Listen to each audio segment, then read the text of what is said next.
was genius because I remember very, very vividly.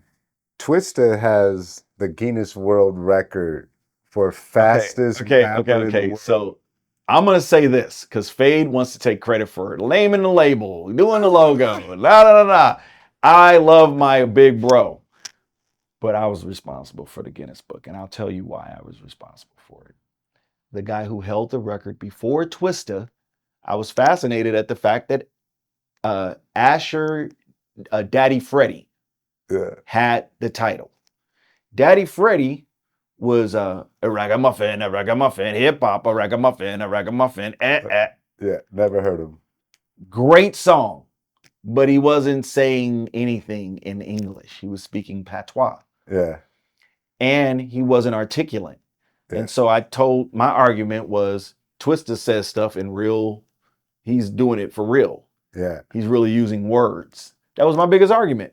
yeah. And that was my argument that got us the Guinness Book to show up to get him. And so, yeah. And to this day, he's the Guinness World Record. I don't know if he still has a world record, but I know he does have a world record. He did, and I know in '92 or '93, Yeah. whatever that was, because I remember that was a big Speed thing. Not Mobsters. Yeah, Yeah, they were dope. He was dope back then, and to see him grow and become even doper, wow. just so people know, this was a marketing plan. Twista was a new artist. He was fast rapping.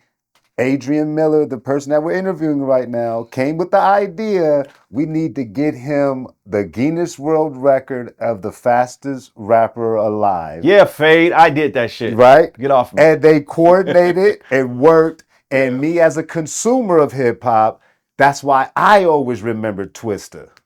Because he was the guy that had the Guinness World Record. Yeah. They marketed that on the box. Remember the box? Yeah, It was come on the box. He had a little commercial Yeah. beforehand, a little thing, and it would talk about that. Then it would play his video. I didn't really listen to his music back then. I ain't gonna lie. Didn't care for his video, but I always knew Twista had the Guinness World Record rapper. You know what I'm saying? So that was a major situation. We were Mastermind by Major Miller. We were reaching. Yeah. It was It worked though. It was all a reach, bro. Yeah. Glad So, it did. Now, how was it working with Benny Medina and his professionalism? What kind of influence did he have on you as a manager?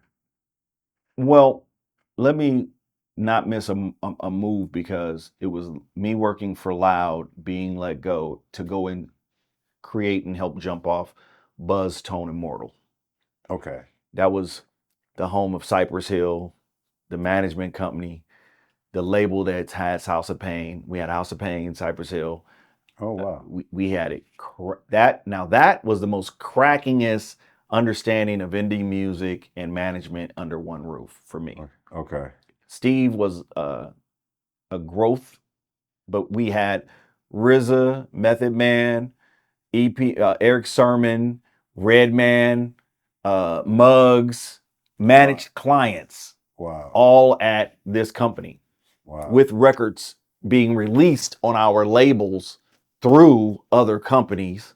Wow. So Cypress, House of Pain, Amanda and Happy, we had it cracking right there. Wow. And because I was working in rock music as much as I was working in hip hop music, and it was really like this whole other thing going, I always felt like, and at this point I'm making maybe like 70 grand a year. Okay. Now I'm up. Yeah. And so I always felt like, I'm just skimming the top. It was never, money wasn't important. As long as I could pay my bills and I was cool, I was happy. But I felt like I was just skimming the top when I was watching people become millionaires overnight right in front of me. Yeah. And control budgets and really the business at hand. I got it. At that point, I really understood what it was. Yeah. But I was very happy and I was very much in a good position being in charge of a company.